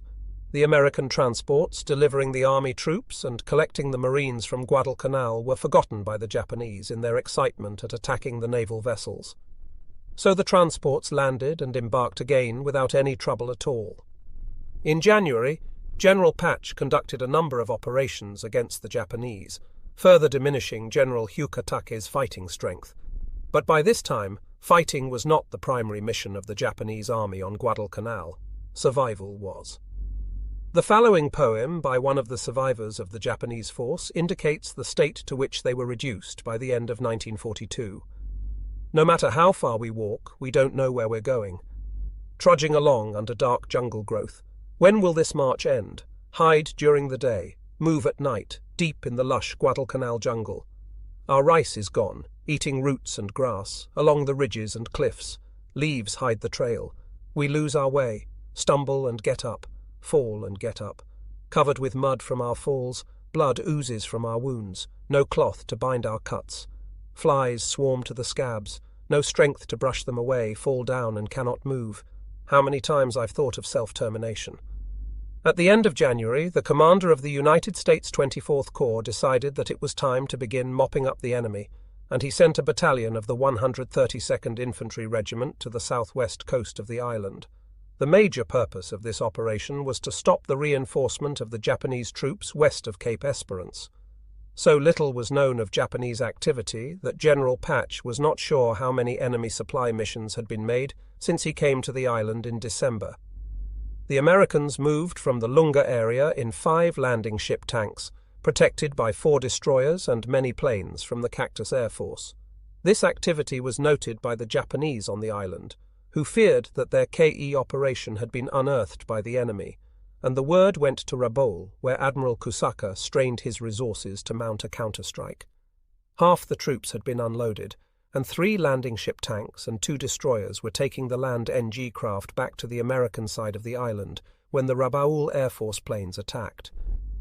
For some reason, all the air cover had remained with the still loaded landing ship tanks on the west side of the island. So when the formation of Japanese dive bombers appeared and the coast watchers had the warning, there were no planes immediately available to protect the empty landing ship tanks and their escort. The dive bombers attacked and sank the destroyer De Haven, and the anti-aircraft guns brought down at least one Japanese bomber, but most of them flew home safely. To the Japanese, the American plan to move into the western side of the Guadalcanal appeared to be an attempt to stop their evacuation. To the Americans, a report on February 2 of 20 Japanese destroyers steaming down the slot appeared to be another attempt to reinforce the Japanese garrison, and the Americans reacted as swiftly as had the Japanese. Actually, one cruiser and those 20 destroyers were the first evacuation ships, and the Japanese wanted nothing more than to be left alone that night. The destroyers came down the slot that evening, and at 5 p.m. the Cactus Air Force put into the air 24 bombers and 17 fighters to stop them. In the past, those night runs of the destroyers had usually been covered only by a few float planes if there were air cover at all. But on this night, Admiral Yamamoto had given orders that the best air defense possible must be presented above the evacuation force, and the American planes, apparently not as careful as they might have been, were jumped by 30 Zeros. The bombers tried bravely to stop the force, and they did put bomb into the destroyer Makinami, but it didn't sink her, and the Zeros drove off the American planes before they could do more damage. The destroyers and one light cruiser continued on to Guadalcanal, and Admiral Halsey had a new weapon to use against the Japanese, and this was the night that the Americans chose to use it, the naval mine. 3 of the old 4-stack destroyers were converted to mine layers, and they dropped 300 mines off Cape Esperance. The speeding Japanese force came into the minefield. As they approached, the American PT boats came darting out from the shore to try to deliver their torpedoes. The Japanese respected the PT boats as dangerous, and did not make the mistake of disregarding them at any time. That night they concentrated their efforts and sank the PT-100 Elvan and put so many salvos around the PT-48 that her captain beached her on Savo Island. The PT-115 was also beached after making an abortive attack and taking heavy Japanese fire that nearly swamped her. The PT-37 was hit by a shell that penetrated the plywood hull and blew up a gas tank. The whole boat went up in splinters, killing all but one of the crew. The PT-47 drew the wrath of the destroyers and barely managed to escape by heading into a squall near Savo Island. The PT boats were harried not only by the destroyers that night, but by an air cover of Japanese fighters and bombers that was accompanying the relief force. The PT-124 made its attack and fled to safety, but another boat following just after her, the PT-123, was bombed by a Japanese plane and blown out of the water. As the ships approached the shore, the destroyer Makigumo ran afoul of one of Halsey's mines, and the damage was so serious that although the Yugumo took the Makigumo in tow, the tow had to be abandoned and the ship scuttled. By midnight, the ships were just offshore, and the loading operations began. The destroyers and the cruiser loaded men all night long, and as dawn approached, they upped anchor and headed back up the slot, to be met soon by covering Japanese aircraft. Just after sunrise, the Cactus Air Force put up its bombers to search and intercept, but this time the Japanese were able to protect the retiring ships. They reached Shortland with their 5,000 evacuees the next day. So covert was this evacuation operation and so successful that the Americans even on February 3 had no inkling of it. They still believed that the destroyers had been bringing supplies and perhaps more troops for the Japanese army on Guadalcanal. Even when the American troops captured a strongpoint near Tassafaronga on February 2 and found it abandoned, they did not understand its import. The Japanese had left so hurriedly they had not destroyed the radio station there, or 10 pieces of artillery, or some shops. But American intelligence was bemused by the past, and suggested that the existence of this material suggested a new Japanese attempt to take the island. Not all the Japanese were waiting at Guadalcanal for the next evacuation convoy. Many were moved by barge from the tip of the island to the Russell Islands, but the coast watchers and the American observation planes that saw the shuttling of the barges were unable to differentiate between empty and loaded boats. The impression grew that troops were being moved in for a new offensive. Consequently, Admiral Halsey prepared for another major naval action and moved his 2 carrier task forces closer to Guadalcanal. Admiral Mark Mitcher had replaced Admiral Fitch as commander of the land-based air forces, and he was warned to be prepared for a major assault. General MacArthur was requested to hit Rabaul and the Northern Solomon, Hard Air, with his B-17s. Every American effort was devoted to watchful waiting for the new three-pronged Japanese attack that would subject Henderson Field to another siege. On February 3, the Japanese evacuation force massed again at Buon. For some reason, neither the air searchers nor the coast watchers paid much attention as the single cruiser and 20 destroyers headed for Guadalcanal. There was, as always these days, the air gauntlet to be run, but Admiral Kusaka was proving that in desperate circumstances he could provide adequate air support, and the 65 American planes that appeared in the sky were met by even more zeros. The smoke trails of falling aircraft resembled fireworks in an amusement park on the 4th of July, but the Japanese air cover achieved what it set out to do, although at high cost. All the destroyers got through, although the Shiranuhi and the Maikaze were damaged. That night the PT boats did not come out in force. They had been too badly mauled by the Japanese destroyers 2 nights earlier. The American fighters and bombers tried to mount an assault, but night fighting was still not their strong point, and the Japanese had planes over Henderson Field all night long, dropping flares, bombing and strafing to keep the Cactus Air Force down. In the morning, the ships were gone, this time carrying 4,000 men to safety. The Japanese took a different route to their base this time, and the morning search of Cactus Air Force bombers did not find them. The searchers did note about 3 dozen empty landing barges floating in the water off Cape Esperance, and they so reported when they landed. But the message never got to an intelligence officer who might be considering the Japanese overall strategy, and no one put 2 and 2 together. As of February 5, the Americans were still waiting for the other shoe to drop, for Admiral Yamamoto to launch a new strike by the combined fleet. The air power that the enemy had assembled for this period was impressive and gave further credence to the idea that an attack was in the offing. On February 6, Admiral Yamamoto launched the final rescue mission, and it was the easiest of all, for the weather seriously hampered the American airstrikes. The bombers damaged the destroyers Isokaze and Hamakaze, but not enough to turn them back from the mission. That night, the 18 destroyers rescued the last 1,800 men on Guadalcanal, and 2 other destroyers picked up the survivors who had moved to the Russell Islands. Even on the morning of February 8, the Americans still had no inkling of the plan that the Japanese had devised, attempted, and completed with virtually no losses of ships or men. There had been heavy losses in aircraft on both sides, but that was the price that had to be paid. The Americans were ready to strike hard.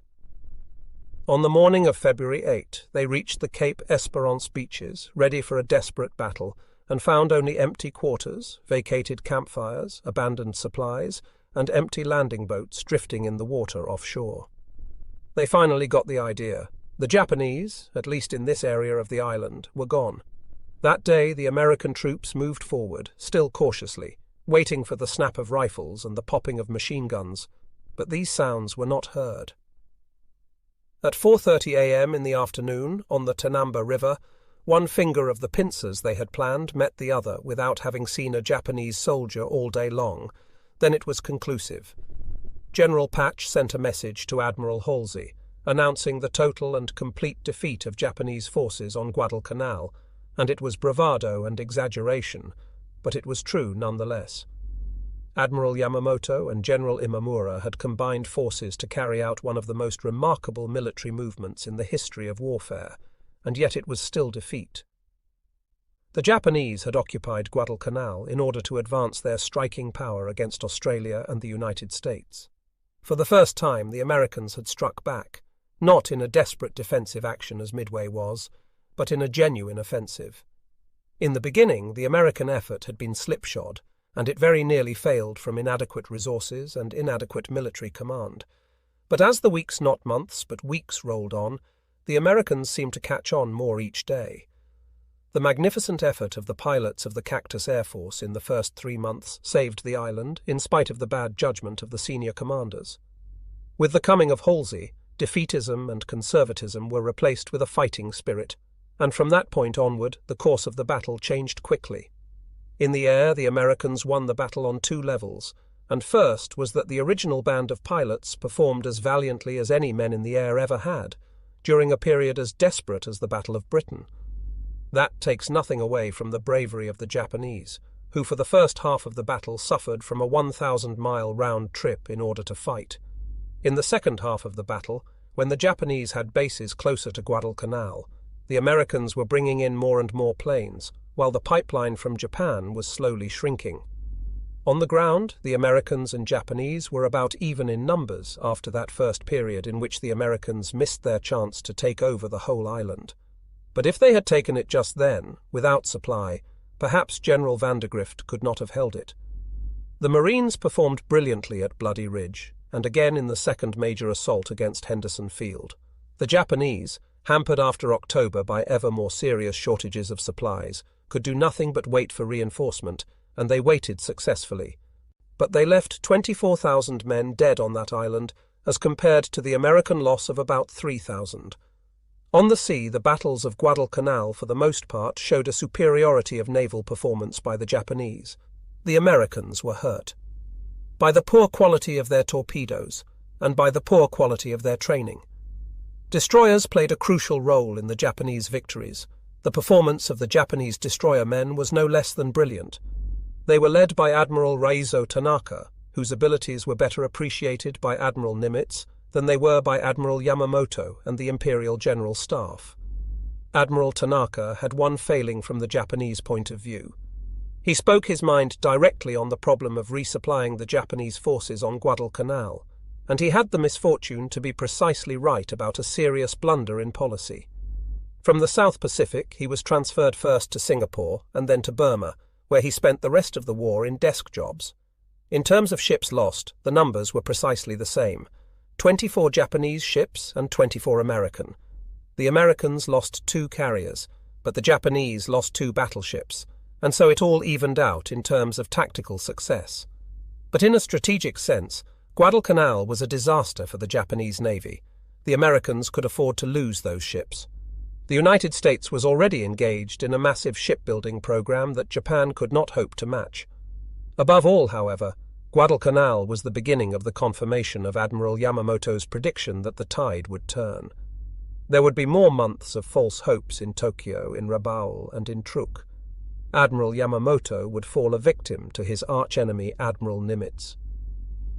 A few months after the evacuation of Guadalcanal, Nimitz's radio intelligence operators would learn of Admiral Yamamoto's coming visit to Rabaul by plane, and would be presented with an itinerary. They would take the intelligence to Admiral Nimitz and suggest that Yamamoto be assassinated by an American air ambush. Nimitz would approve, and it would be done. A flight of P-38 fighter planes would intercept Yamamoto's 2 Betty bombers out of Rabaul, and he would be shot down and die in the wreck. Japan and the Imperial Navy would never quite recover from the shock of it.